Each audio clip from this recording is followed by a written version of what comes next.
You're listening to The Pipeline, the Western Standard's weekly national affairs program, recording this Wednesday, January 15th, 2020, featuring from Calgary, the Western Standard's publisher, Derek Fildebrandt. Welcome, Derek.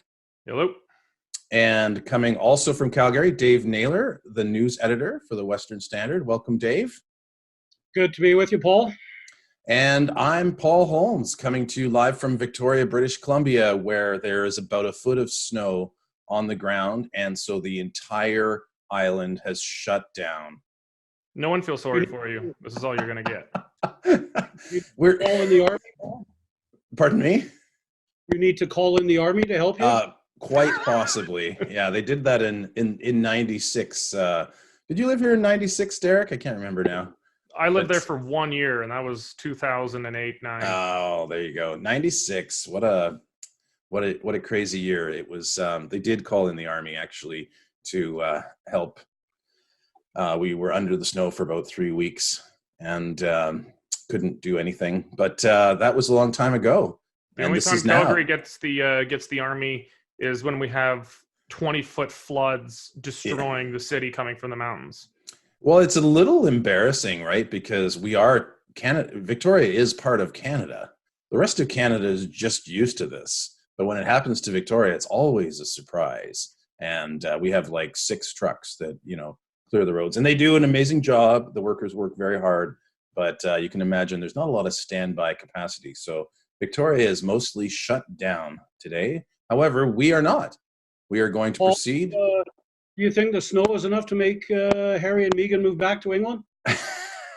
What a segue. What a segue to our first topic of the week. Harry and Meghan moving to Canada, and we don't know exactly where yet. I don't even know. Are we firm that it is Canada? Because I know they had said North America. Dave? Well, it's definitely Canada. The Queen, in her statement this week, said the couple would be splitting their time between the United Kingdom and Canada. So obviously your area seems to be the front runner at the moment. The couple spent 6 weeks there over the holidays, staying at the house of one of your billionaire friends, Paul, and seem to have fallen in love with it. And yesterday, Meghan was pictured catching a float plane out of Victoria Harper to go visit a women's shelter in Vancouver. So she's definitely there. And Harry is supposed to be coming as soon as he gets a few things cleared up in England. I think the other place they could move to is Toronto. That's where Meghan lived for a couple of years, filming the television show Suits. She's got a lot of friends there, including her best friend, Jessica Mulrooney, who is apparently helping looking after little Archie while things calm down. I want to discuss places with royal names that they might go to. Like Victoria's obviously got a royal Windsor connotation to it, but there's a few others as well. Prince George. If Canadian taxpayers are going to be picking up the security bill for them, I think maybe we should get to decide where they go, so that we could send them to Windsor. I mean, that Lake Louise. There's always Lake Louise. The House of Windsor in Windsor, Regina. We can send them to Regina. Yeah. What else? We got Empress, Alberta. Anyone know where Empress is? No. Is it near Vulcan? Is it near Vulcan, Alberta? Because it's southeast Alberta. That's my favorite place. I don't know about you guys. Can you do it? Absolutely. Okay, I should have figured. Empress is a little hamlet. It's not even. I don't even think it's a proper village. It's a little hamlet, right where the Red Deer and South Saskatchewan rivers combine, right on the Saskatchewan border. And my mother-in-law's family is actually from there, and I think it's population 8 or something. Now, obviously there's been a lot of hubbub. We know that Harry had the experience with his mother being hounded by the media, and then of course the tragic end for Princess Diana. And obviously he doesn't want to see a repeat of that with his current wife. The the tabloid media in the UK is renowned for its aggressiveness when it comes to celebrity culture and the like, and particularly with royals. And that doesn't seem to have changed. Is there more to this story than just getting out? Well, I think Harry had some concern that he was, quote, being edited out of the royal family. If you notice on the Queen's Christmas address, there was no picture of him or Meghan on her desk. Certainly the paparazzi can make life a living hell. They're already in Victoria. There was a case of one boat operator who, when he found out they were paparazzi, refused to charter a boat to them. They wanted to get a picture from the ocean of where the couple were staying. But there's a lot of anger in England towards Meghan. She's being blamed for dragging Harry away from the family. She's being blamed as being responsible for causing a rift between him and William, a story that the two brothers have denied. And interestingly, there's a court case coming up with one of the British tabloids being accused of invading their privacy. And Meghan's dad will actually be testifying on behalf of the newspaper. Meghan has cut off all contact with her dad. So she's got kind of a background in this, Paul. Well, she's accused of being the Yoko Ono of the royal family. I'm not sure if that's fair. There's two sides to it, as there is with anything. But the tabloid press can be absolutely brutal. Anyone who's ever been in the public spotlight knows that the media in Britain or in Canada have no shame. I've had CBC trucks parked outside of my own home trying to film my kids, and they can be disgusting. And that's just for lowly me. I could just imagine, multiplying that by 1,000 times or more when you're a royal. The British tabloid press just can't get enough. And I wouldn't be surprised if the Canadian equivalents here couldn't help themselves in doing likewise. I mean, it's just juicy stuff. Those of us in the media business know that we're driven by advertising and by clicks, and you need people to read stuff and view stuff, and people can't get enough of it. So even if it's not particularly nice or even ethical, I think a lot of the media are going to be driven to do this. And I wouldn't be surprised if they put a permanent offshore platform in front of whatever ocean front spot they've got, just so they can film them all day long. These guys are relentless. But at the same time, there's not a lot of sympathy for a guy in his late 30s promising now to move out of grandma's house and stop taking an allowance. So, there is an argument to be made that this is just being spoiled. I can't confirm myself, but I've read in the British press that forgoing the direct royal allowance will only cut his income by about 5%, and they're still going to continue to hold the titles of the Duke and Duchess of Sussex, which comes with considerable income. So they're not exactly moving to Tibet and taking on a Hasidic lifestyle here. I think they're going to still continue to draw pretty significant incomes from the family's estates and their titles in Sussex. So there is some fair criticisms to be made. But at the same time, the royal succession is safe. If the Queen ever dies, we will have Charles, probably for about a week as king. Then we've got William, and then I think 3 children after that, all eligible to succeed. So the royal succession is very safe. I don't think we have to worry about any kind of War of the Roses here. So Harry really doesn't have that much to do at this point. So I don't blame him for wanting to get away. But the one thing he did do, Derek, was piss off the Queen royally. He did not tell her that he was going to do this, and apparently the Queen only found out about it looking at the news on her iPad. And interestingly, when she issued her statement, she referred to the couple as Harry and Meghan. She did not refer to them as their royal titles, the Duke and Duchess. So that has led to speculation that they may be stripped of their title. His father, Prince Charles, has also said, no more money from me. He reportedly has given them £5 million. And coming here is not going to be cheap for them. There's the big controversy now in Canada is obviously who's picking up the security costs. And I did a story in the Western Standard yesterday, talking to a top top American bodyguard expert who said it could cost $5 million a year to guard this couple around the clock. And a new poll out today, Angus Reid says only 3% of Canadians are willing to do that. So it's going to be a tough sell for them in terms of costs. Well, the area that they may move into, if they in fact stay with our billionaire friend, is called North Saanich, and there is a First Nation across the water from there that they could set up some great viewing sites. And that's the same First Nation that wants to build the LNG port. So, they can have an LNG port in their front water, and people can go and see them from the port. So, alternatively, the security costs could just be a wash if we get rid of the Governor General and just establish Harry and Meghan as our own royal line. I think that's reasonable. Yeah, I'd be willing as a taxpayer to build them a castle in Windsor or North Saanich. Hey, why not? Or Regina. We actually have a castle already in Victoria. At least we call it a castle. So, maybe isn't that the one where they filmed X-Men? That's actually, so two castles. Pardon me. There's that. There is the one where they filmed X-Men, which is now a university, Royal Roads University.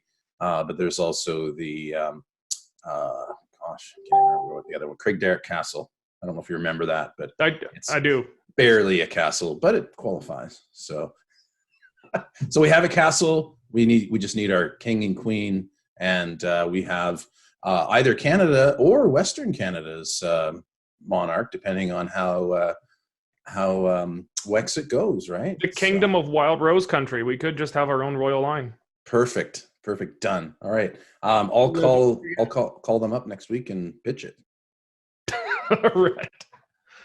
Sorry, Paul. Don't forget, several British newspapers have reported that our Prime Minister Justin Trudeau has already promised the Queen that we'll pick up our share of the costs. Mm-hmm. So Trudeau publicly has said still under negotiation, but it looks like we'll be picking up some of the several millions, anyways. Perfect. Well, let's do it. I'm excited. I've been a Republican for a long time, but this move will cause me to become a monarchist. I'm feeling it now. It's happening. So, and the royal picture that I would really like to see is the Queen holding an iPad. That's the one. We can get that one. She's into modern technology now. She tweets and has an iPad and whatnot. So not too bad for 93. It's amazing. Yeah, she has definitely quite a life of accomplishment. All right, on to the Tory leadership race. But I guess before we talk about the Tory leadership race, a Tory of note, Stephen Harper, was in the news this week with commentary around Iran. Dave, what was the story about there? Well, Harper was speaking at a global conference in New Delhi, India, and the subject of Iran came up. And he says, the one good thing that could come out of the air disaster is that Iran will sort of change its ways and stop being a rogue nation. And he says that's the only way for peace in the Middle East to come about. Is through the Iranians changing their mindset. Now, did he specifically say regime change, or did he leave the door open to there being internal reform? It looks like he left the door open to internal reform. Change in regime could mean change in their thinking. How they treat Israel, that sort of stuff. Well, I guess with having the investigation open, I know they invited Boeing and Canada to come as part of the investigation. I don't know exactly what that means or how involved those people will be, but those are the type of bridges, I guess. If anything good is going to come out of this disaster, maybe that could be the silver lining. I don't know. What do you think, Derek? Well, I think Stephen Harper is right that it'll take regime change for them to become a rational partner in the region and not engaging in endless proxy wars, funding Shiite militias and terrorist organizations in the Arabian Peninsula and Lebanon, around the entire region. But I hope that that's just a theoretical comment and not a sort of laying the groundwork for an international movement for war here. The Iranian government is one of the most repugnant regimes on the planet today, and I don't think they will stop short of regime change. And for me, regime change, I don't think can come within. They, under their Islamic Republic system of government, there are some pre-approved candidates, and they have got the more hardliner ones and the reformer ones. But, you know, we all get, so, you know, the craziest in recent memory was Mahmoud Ahmadinejad. And, you know, he was as crazy as they come, was talking about how he loved the apocalypse and fiery, you know, hellfire and all these things, and the 13th Imam. So we say, oh, well, what about these reformers? Well, remember, the reformers are still approved candidates of the Ayatollah regime. Everything is still subject to the supreme leader who is not elected. And so even their reformers, these are not what we would consider Western reform-minded liberals, liberal in the classical, not political sense. Their reformers are still dinosaur theocrats. So I don't think reform is likely to come internally. It would require one of two things: a war to change the regime, or more hopefully, a revolution. And there is a significant Western-facing liberal middle class in Iran that has little time for this regime. The prospect of revolution is real, but as we're seeing today, I think it's actually harder to overthrow dictatorships today than it was when the Soviet Union fell, because you know, in the technological surveillance state, we've put the CIA into our living rooms and we call it Siri or whatnot. Like we have made ourselves so open to surveillance from the state, and we shouldn't kid ourselves into thinking that it's actually not at least almost as strong in Western countries like we are living in than it is there. Well, we know monitored, and any kind of protest or uprising can be easily quashed. So my hope is, I would hope that someday perhaps we'll see a revolution overthrow the Ayatollah regime. But I would caution, we're between a rock and a hard place. They are going to continue to support terrorism and insurgent militias across the entire region and be a global threat. But I still don't think we're at the point where war is the answer to change their regime. I think we should instead fund black operations, if we're not already, to a significant degree. Oh, you know that the U.S. is doing all of that, right? Yes, but to what extent? Effect? We never know these things. We don't know it before, and we won't know it after. But I think much more palatable than sending our troops in and getting engaged in another protracted forever war is supporting covert operations and the hope that someday the people of Iran might overthrow the government themselves. There was a shocking incident today, in my opinion, Derek and Paul, in which a top Iranian cabinet minister, whose name I'm not going to try and pronounce, admitted publicly at a press conference that there was protests in the street, and that the reasons that there was protesters in the street is because they were lied to. After the downing of the plane, the government said there was no possible way it could have been a missile, and they admitted that they lied. They've never done that before.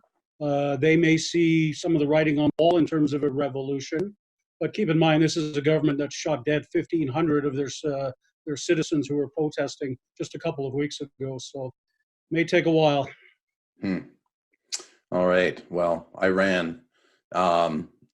There's no good segue from Iran to the conservative leadership race, so let's talk about that.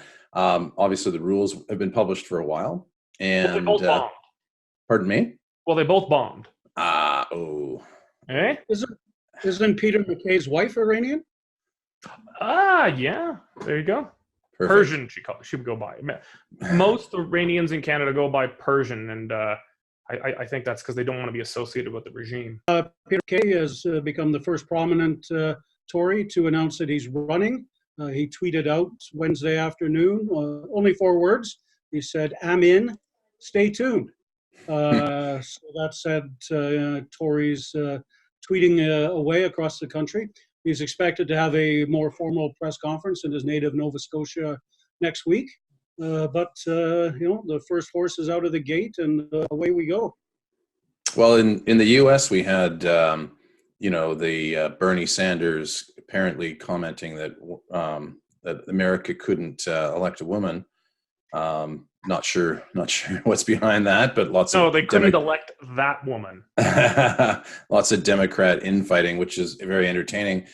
In Canada, when the Conservatives pick their leader, is there some criteria that's just going to be unelectable? Can we elect somebody else from the West? Could we elect a woman? Could we elect a person of color? Is there some criteria that's excluded? When it comes to Canadian elections as well. Of course, the big question is, could a social conservative be elected in Canada? Any thoughts? Well, I think that I've mentioned this before. I think there's going to be a huge handicap against another Western leader of the federal Conservative Party. Especially from outside the West, the view is that they've always had Western leaders going back to Preston Manning, Stockwell Day, Stephen Harper, and what was his name? Andrew Scheer. And, as little as Andrew Scheer campaigned on actually doing for the West, besides not increasing the level to which it screwed, people in the East very much viewed him as a Westerner and, representing a Saskatchewan seat. So I think there's going to be tremendous pressure to elect someone from outside the West. I think you're probably about to mention Rona Ambrose has said she is not running. Now, she said it many times, but she seems to have really, really said at this time, Rona watch appears to be over because there's such a short window to file your papers to run here. So Rona's out. I'm not sure. Has Michelle Rempel definitively ruled out running? No. So that would leave, unless I'm missing something, that leaves Michelle Rempel as the only potential major Western candidate to run. And she'll be interesting to watch. Young, aggressive. People can't make up their minds about her. She's hard to pin down. Some people say she's a red Tory. Some say she's a libertarian gun nut. She kind of gets it from a couple of different angles. But she'll be an interesting force to watch, and it'll be interesting to see if Westerners are going to demand a Western candidate, or if the party is going to say, you know what, we've had our turn, and it's time to let the East lead. I do think that Michelle Rempel's style is admirable. She seems to be a pretty, no nonsense. I don't mind making mistakes, and a lot of those sorts of things we don't see with politicians. That drive people crazy, where it's just like, this polished, view of a politician. I don't feel like she really has that. Where I think Peter MacKay probably more so. I remember the whole scripted farm thing after his breakup with what was her name? Belinda. And he's there in his boots, and he's obviously shaved and brushed his hair, but he's there on the farm. It was sort of I don't know if you guys remember. I don't know if you guys remember that. Yeah, it was and it was a dog. It was a touching moment, but you kind of, it was hard to look at it and not realize that it was probably pretty scripted. And that's par for the course on politics. It's not a criticism, but I wonder if style will play a role in this race. And have we scraped the bottom? Is there anybody else? Any other big names? Well, there's another two big ones that we've left out: Pierre Poilievre and Jean Charest. Mm-hmm. Interestingly, today Maclean's had an exclusive on the fact that Stephen Harper has stepped aside from the Conservative Fund. People are saying it's because he's going to do all he can do to stop Charest. The members of the Conservative Fund are not allowed to take part in the campaign for the leadership. So significant. You've got Harper obviously still carries a lot of cachet in the party, and if he is going to fight to stop Charest, that's a big blow for Charest. And the fact that he came out last week that he was doing some work for the Hoo-Wah is also going to hurt his Huawei. campaign. Always. The other thing with Michelle Hooah! Rempel, the other thing with Michelle Rempel is there's a lot of people who are moving to try and convince her to run for mayor of Calgary. We're finally getting rid of Nancy at the end of this term, so that could be a thing that keeps her out of the Tory leadership race. Less travel, for sure. It'll be interesting to see if Harper. It's very rare for a former leader to take a direct role in an internal party race like this. I mean, in Canada and in the United States, former presidents and former prime ministers generally don't get involved in their leadership races. Even George Bush stayed out of the last, the 2015, I think, 2015 or 2016 Republican primary, even though Trump ran very strongly against the Bush legacy. Bush stayed out of it. It'd be very strange for Stephen Harper to get in. But that being said, Jean Charest is unlike all of the other candidates in that he is a material threat to the very underlying unity of the federal Conservative Party. He is, in addition to being a former progressive conservative of a very moderate left-leaning bent, he is a Quebec nationalist. He was a liberal premier. I can tell you, every Western independence activists are praying that Jean Charest becomes the leader of the Conservative Party of Canada, because it would no longer be viewed by many in the West as the home team anymore. It'd be a return to it being a Laurentian-dominated party as it was under Brian Mulroney. And whatever little traction the reform movement still might have in the federal Conservative Party, it would be the final and official end of it, and provide a real opening, I think, for an insurgent party on the right in the West. So I think, while it would be very unusual for a former prime minister and statesman like Harper to get involved, he might see it as a real material threat to his creation, the Conservative Party of Canada. Well, there's his legacy, but I think Harper's also a pragmatic,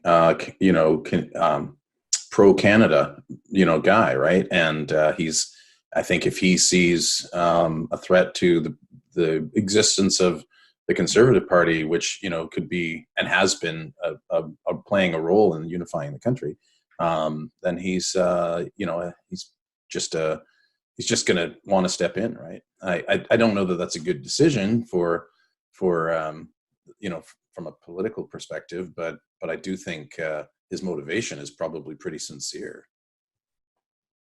I think right now we're looking at a two-person race between MacKay and Pierre.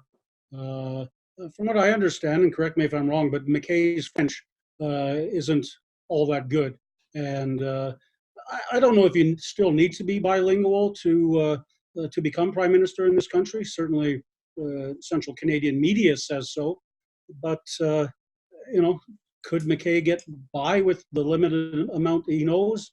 I don't know. Maybe he's been doing Duolingo every day. We don't know. In my crowds here in Calgary, I could tell you Pierre Poilievre is surprisingly strong, especially among the old Wild Rose and Reform crowd.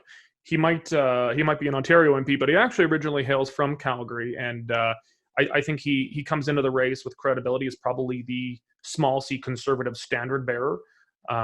If he can expand that to include libertarians who supported Maxime Bernier, he'll be very strong, and being not having a French accent will probably help him. Bernier was the first francophone to win Alberta in a major race since Sir Wilfrid Laurier. That's before we even had radios in elections. So Pierre Poilievre would have an easier time in Western Canada than Bernier did, simply by not being a francophone and having an accent. But he is going to be surprisingly strong here in Western Canada, and I wouldn't have said so a year ago. I like him. He's cutting and witty. I think he'd actually be a pretty good leader. But I didn't. I've known him for a very long time. When he was very young and nicknamed Skippy, and so perhaps that's colored how others would see him from my view. But I think he's a real dark horse here. I think he's going to be a force to be reckoned with, and actually have a I'd say today, I think he's got a much better chance than I would have thought so just a few weeks ago. I think he projects a very good image, Derek. When you see him in question period, he's like a little pit bull. He's strong, he's articulate, and I think you're right. I think people out west support him more than other people would think. Well, So, and unlike Andrew Scheer, when he says something, you actually get the feeling he believes in what he's saying, that it's not just written by some kid in some fart catcher around Parliament Hill scripting every move. He actually has some conviction in his voice, which is something that I don't think much of the field is going to have. well, that's the that's the authenticity that is so lacking. I mean, when you look at our prime minister, I can't think of a politician who comes across more inauthentic than our prime minister today. Michelle Rempel comes across authentic. I feel like, I pronounced his name, by the way, Pierre Poilievre. Have I been pronouncing it wrong forever? I have heard it pronounced multiple ways, and I've never heard him correct it. So we should probably figure it out. Poilievre, Poliver. I mean, it's probably a Rorschach test if he's going to be a prime minister one day. We should probably figure out how to pronounce his name properly, right? We'll just call him PP. PP. All right. And so we'll see how much authenticity plays. Is he the politician that you want to go for a beer with? And I think probably he is. I'd certainly want to go for a beer with him. The nickname for him right now. He's Pepe. On that note, thank you, gentlemen, for joining us today. If you have not yet become a member of the Western Standard, please go to westernstandardonline.com. Click on that membership button, sign up today. If you're watching this on YouTube, be aware that this is also available on your favorite podcast app. And if you're listening to this on your favorite podcast app, be aware that you can also listen to this on our YouTube channel. So please go there, like it, subscribe it, share it with all your friends. Give us some feedback. We'd love to hear what topics you'd like to hear us cover on this and the drill.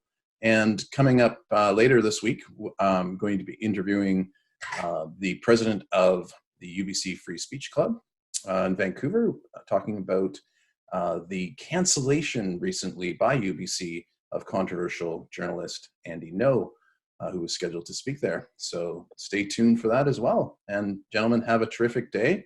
Get out on your snowmobiles and spend some time with your families.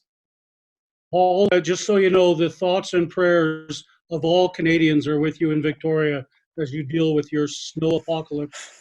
Thank you. Thank you so much. Godspeed, brave citizens of Victoria. Right on. Well, thanks, guys. We'll see everybody next week. Bye-bye. Thank you.